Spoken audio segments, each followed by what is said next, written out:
go ahead and introduce yourself, and then. Well. Oh, here's the camera over here. All right. Well, hey. Yeah, here we go. All right, there we go now.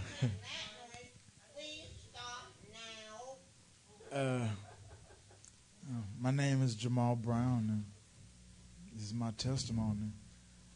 All right. Yeah.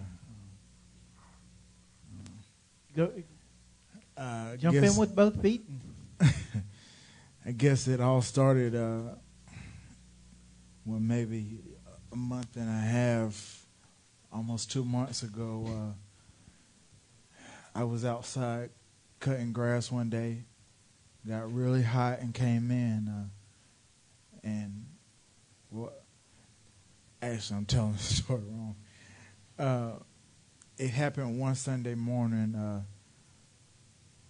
I fell down the side of the hill by my house and sort of blacked out, but I didn't know what was going on at the time.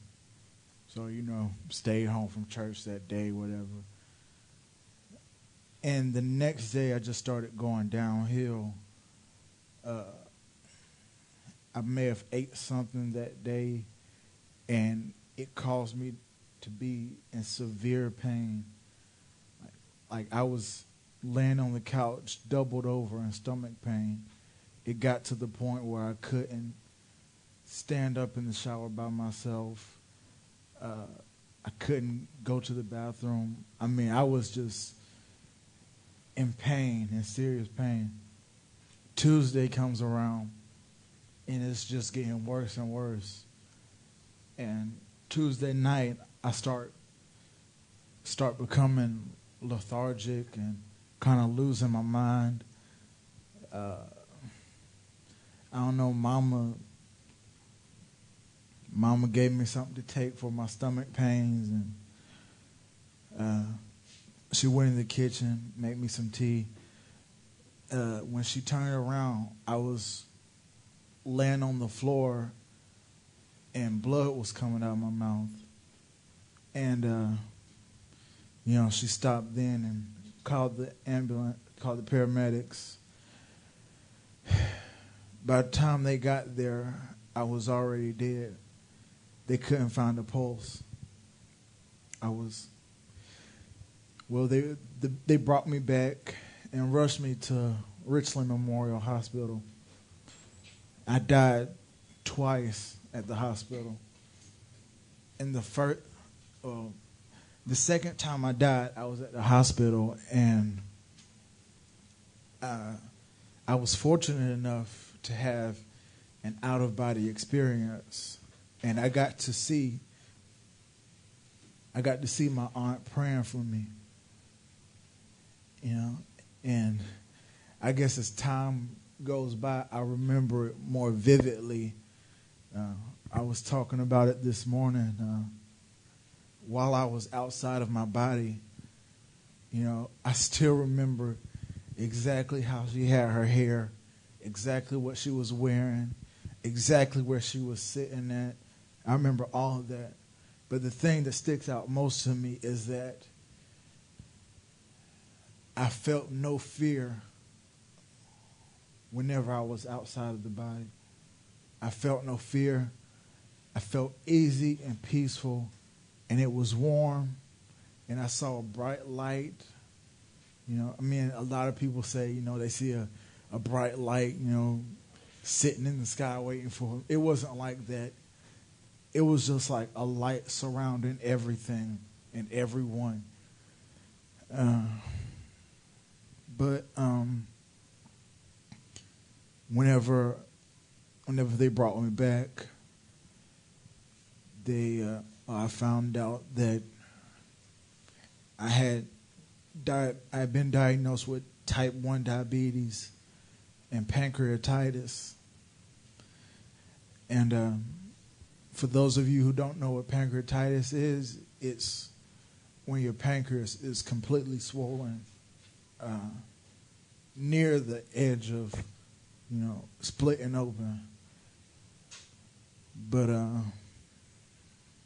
it was difficult for me.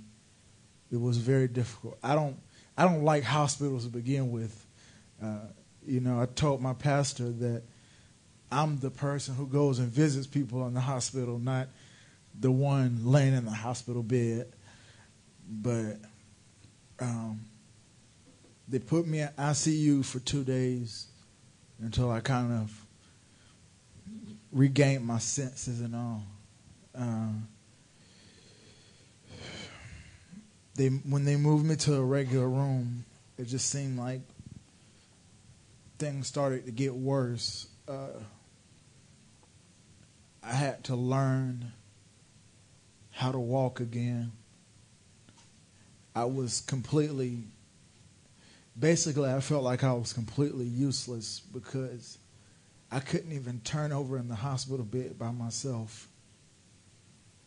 And being a young man with a sense of pride and a small sense, but a sense of self-worth, it kind of took everything I had. What really brought me down is, I couldn't even do something as simple as taking a shower or using the bathroom by myself. I always had to have help with it. Now I wish I would have paid attention to the signs whenever I did, and this might have been prevented, but I don't know. It was really scary. That first night that they put me in a regular room, they took me down to the CAT scan, did a full body CAT scan on me, and my doctor comes in the next day and says that the results were back and they found multiple blood clots in my lungs. And they found out that my heart was beating too fast, and they didn't know why. As a matter of fact, I think the night before, I woke up the crash cart in my room, and, of course, they had the heart monitor on me, or the EKG on me. But I woke up the crash cart standing over me, and something was wrong with the machine. My heart rate was 120. It was reading 240. So they were ready to shock me back to life, and I was just in a good sleep. But after they found the blood clots and the heart problem, they moved me to the heart hospital, and it seemed like it was more problems from there.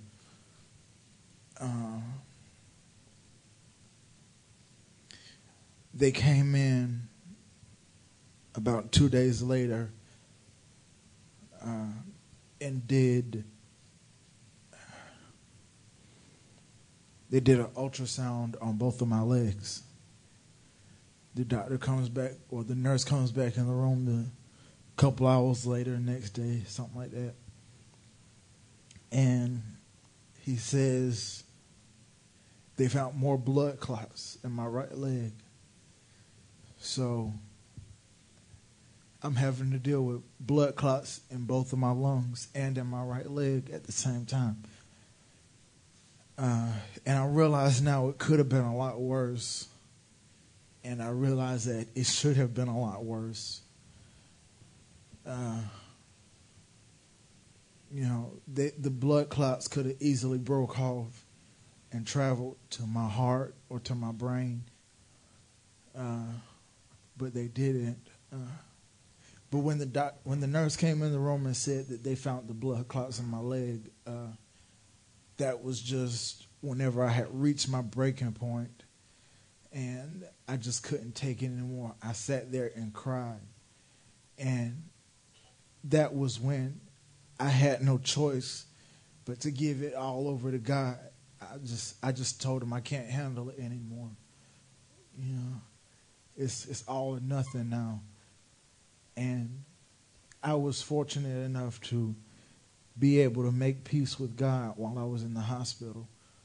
Because I honestly, for a while, I didn't know if I was going to make it home. I thought I was going to die in the hospital.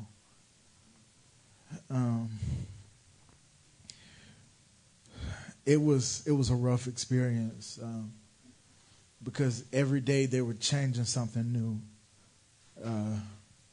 They probably had me on 15 different pills every morning. Man, it was crazy. Like I said earlier about me not being able to go to the bathroom, they had to hook up a catheter, and it was rough. It was rough. As a man, as a person, I felt useless. I felt like I didn't have anything to offer God. I felt like I didn't have anything to offer to the world. And so it was almost like I was just waiting on my time. I was just waiting on God to take me. But he was telling me that it's not my time yet. He brought me back here for a reason. He brought me back here to share my testimony with people. And I don't know if that's my whole purpose. It could be the only reason he sent me back, or there might be more to it. I don't know. But I know he sent me back for a reason. And until I complete that reason, as far as I'm concerned, my mansion is still under repair in heaven. But I got out of the hospital, and whenever I went for my checkup about a month later, about 3 weeks later, I went for a checkup, and they found out that I have a blood disease that makes me prone to blood clots. So I'm going to be on blood thinners probably for the rest of my life. But in spite of everything that's taken place, in spite of all of it, I know that I serve a faithful God. And I serve a God who won't give up on me. Even when I gave up on myself, I was ready to go. I didn't have anything left to offer, but he saw something in me left to give. And so, I've been praying, and, I believe that when you pray for something, if you have the faith of a mustard seed and you believe with all your heart and with all your soul beyond a doubt that your prayers are going to come true, I believe that God will make a way for it. If he wouldn't make a way for it, he wouldn't have put the desire in your heart. And so I've been praying lately that God will take this diabetes away from me. And I have faith that this is not going to kill me. This is something that I can say, I faced it and I survived. I mean, it's not the funnest thing in the world, trust me. It's hard every day. Every morning I get out of bed and I have to face the fact that today could be my last day. I have to face the fact that my sugar might get too low today. Or I have to face the fact that my sugar might get too high again today. And this time there won't be a second chance. I have to face the fact that the blood clots might come back or whatever. I have to face those facts every day. But like I said, I serve a God who doesn't give up on me. And I just thank him for everything. I thank him for everything. And I really gotta send out a very special thank you to the people who prayed for me and who had faith that God was going to heal me.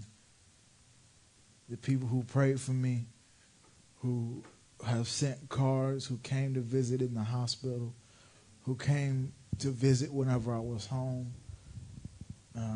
I really have to thank them, because without them, I wouldn't have made it. Without them, I would have lost hope a long time ago.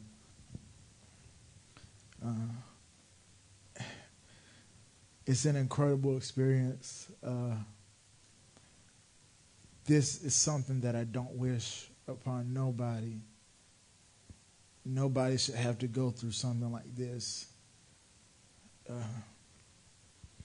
I have to take 5 insulin shots a day. I have to check my blood sugar constantly to make sure it's not too high or not too low. I'm on medicine constantly throughout the day. I can't even tell y'all the list of pills they got me on right now. Every time I go back to the doctor, they put me on something else. But in spite of everything, I know I'm going to be all right. And I know I'm going to make it to the other side, undamaged, unscratched, unharmed. I might have a couple bumps and bruises. I might have a war wound or a scar to prove what I've been through. But I know I'm going to make it to the other side. And when I get there, when I get to the other side, man, never take another pill. Ain't got to check no more sugar. I can eat a whole dozen box of Twinkies and not even care about it, man. Someday I think you got angel food. I tell you, man. You know, it's going to be a glorious day, and I can't wait for it. Yesterday, I was on Facebook, or the day before yesterday, and I said, Satan has hit me hard throughout my life. He's thrown a lot of things at me, and he really hit me hard when he gave me diabetes. But the thing that I have faith in, you know, I'm confident in God, and I trust in my God, and I trust that one day very soon I'm going to be able to take this worn out, old, and tired body and throw it back at Satan and say, you can have this. God has a new body for me. It's perfect, it's better than ever, and it's mine, and I won't trade it for the world. Satan can do anything to us that he wants to do. But the one thing he cannot do, if we don't let him, is shake our faith in God. If we remain confident in God, and if we trust in God, there's nothing Satan can do to stop us. We are unstoppable. We are unstoppable by the blood of Jesus. By his stripes we are healed. I thank y'all for letting me share my testimony tonight. It's been encouraging to me. I hope it's been just as encouraging to y'all. God bless you.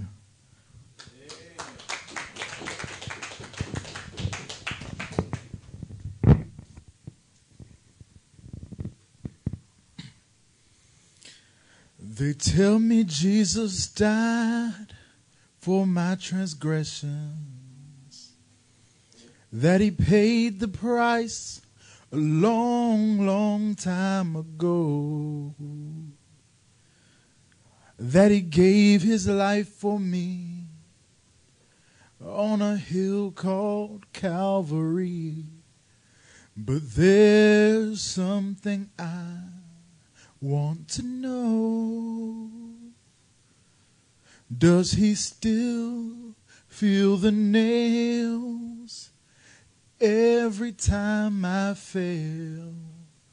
Can he hear the crowd cry, crucify again? Am I causing him pain? Then I know I've got to change. 'Cause I just can't bear the thought of hurting him. It seems that I'm so good at breaking promises, and I treat his precious memory so carelessly.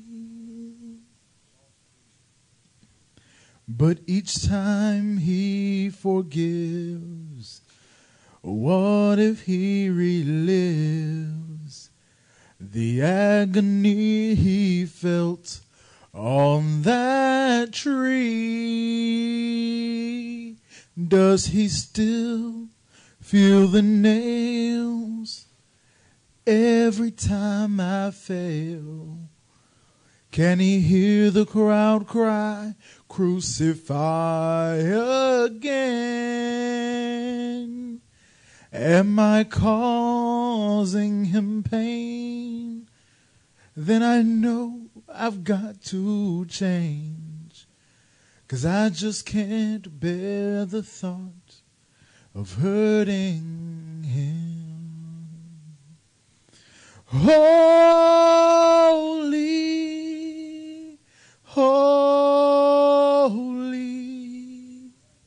holy is the Lord.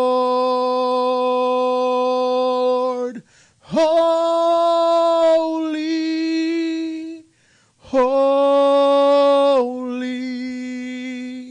holy is the Lord.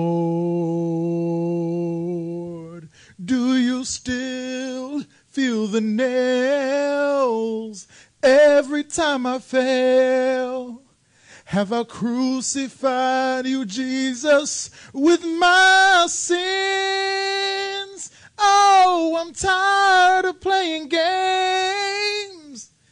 I really want to change, 'cause I just can't bear the thought of hurting